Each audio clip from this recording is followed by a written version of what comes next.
আজকে আপনাদেরকে বানিয়ে দেখাবো কাঁঠাল বিচির বাটা বা ভর্তা, যেটা খেতে কিন্তু দারুণ টেস্ট হয়।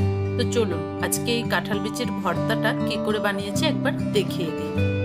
নমস্কার বন্ধুরা, আমি সুজাতা, আপনাদেরকে সুজাতাস কিচেনে অনেক অনেক স্বাগত।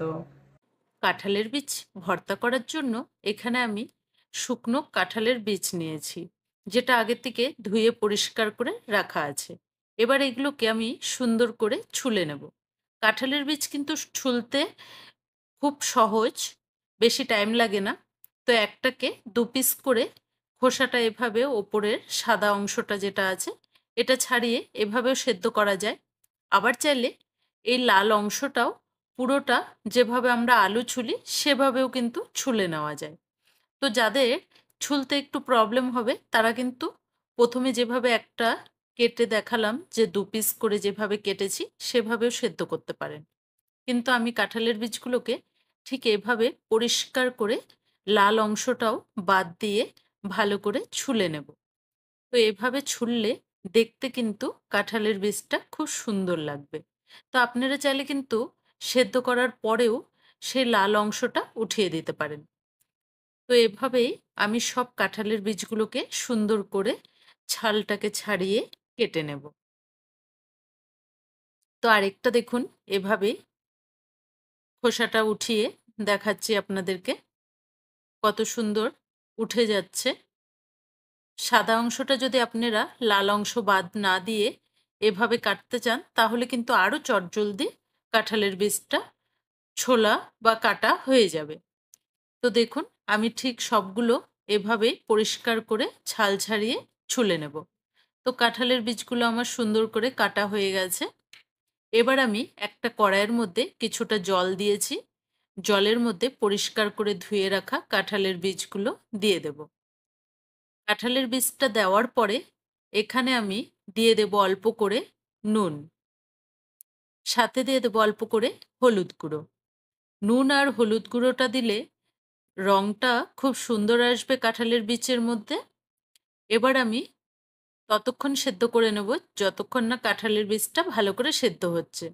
তো ঢাকা দিয়ে দেখুন কত সুন্দর করে কাঁঠালের বীজটাকে সেদ্ধ করে নিয়েছি।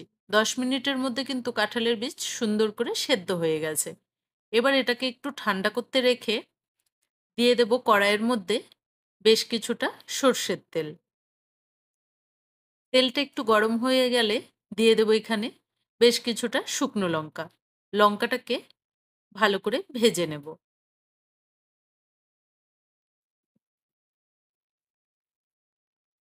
লঙ্কাটা ভাজা হয়ে গেলে উঠিয়ে নিচ্ছি।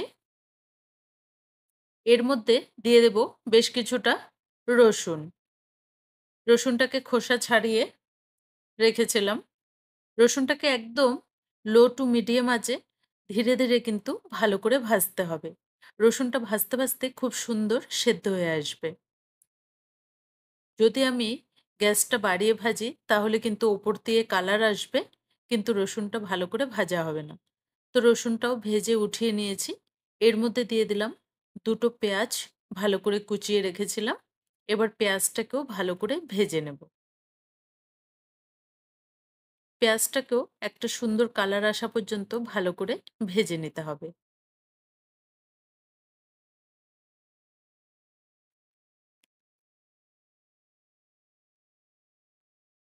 পেঁয়াজটা সুন্দর মতো কিন্তু ভাজা হয়ে গেছে।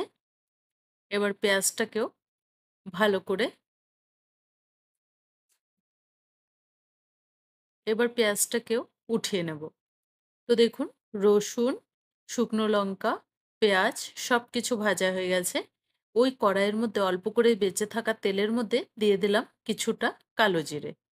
এবার আমি কাঁঠাল বিচিগুলো ঠান্ডা হয়ে গেছে, শিলনোড়ার মধ্যে ভালো করে পিষে নেব বা বেটে নেব।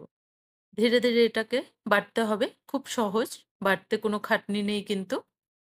আপনারা চাইলে মিক্সির মধ্যে পিষেও নিতে পারেন, কিন্তু শিলপাটায় এটা বাটলে বেশি ভালো হবে বা টেস্ট আসবে বেশি।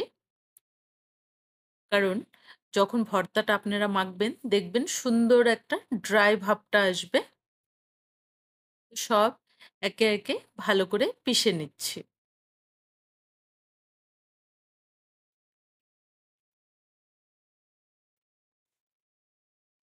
হলুদটা দেওয়ার কারণে কাঁঠাল বীজের কালারটা দেখুন কতটা সুন্দর এসেছে।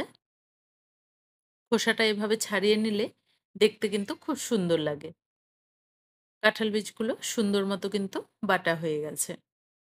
এবার সবগুলো একসাথে উঠিয়ে নেব।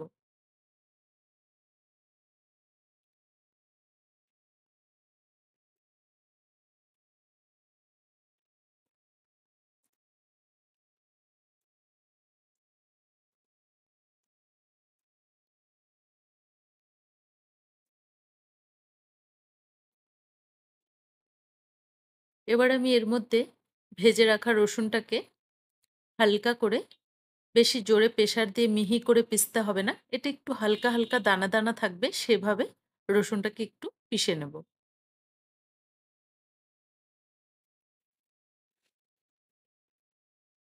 এবার রসুনটাকেও সুন্দর মতো কিন্তু উঠিয়ে নিচ্ছি। রসুনের মধ্যে কিন্তু হালকা একটু দানা, দানা রেখেছি।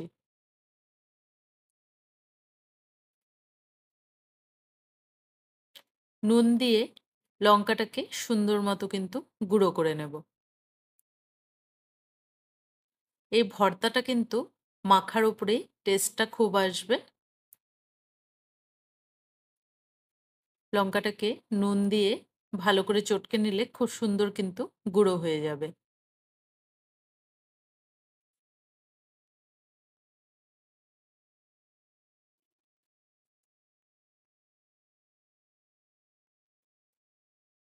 ভর্তাটা বানাতে কিন্তু খুব চটজলদি হয়ে যায়। এবার আমি এখানে কিছুটা কাঁচা লঙ্কা ভালো করে কুচনো দিয়ে দিলাম। দিয়ে দিলাম সাথে অল্প করে কাঁচা পেঁয়াজ। ভাজা পেঁয়াজের সাথে কাঁচা পেঁয়াজ আর কাঁচা লঙ্কার ফ্লেভারটা কিন্তু এভাবে ভর্তা মাখলে দারুণ টেস্ট হয়। ঘরে আপনারাও এভাবে কিন্তু একবার ভর্তা মেখে খেয়ে দেখবেন, টেস্টটা কিন্তু খুব সুন্দর আসে।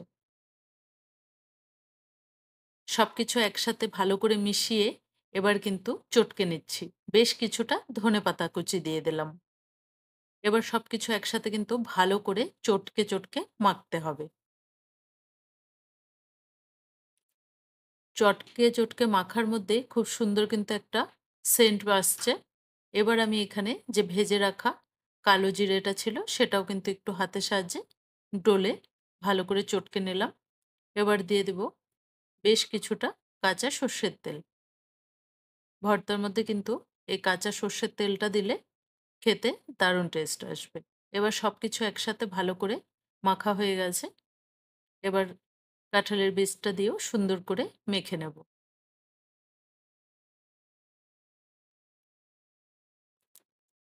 মাখতে, মাখতে দেখুন কতটা সুন্দর লাগছে। খেতেও কিন্তু ততটাই টেস্ট হয়। আপনারাও ঘরে এভাবে একবার বানিয়ে খেয়ে দেখবেন। খেতে খুব ভালো লাগে। দেখুন কত সুন্দর মাখা হয়ে গেছে।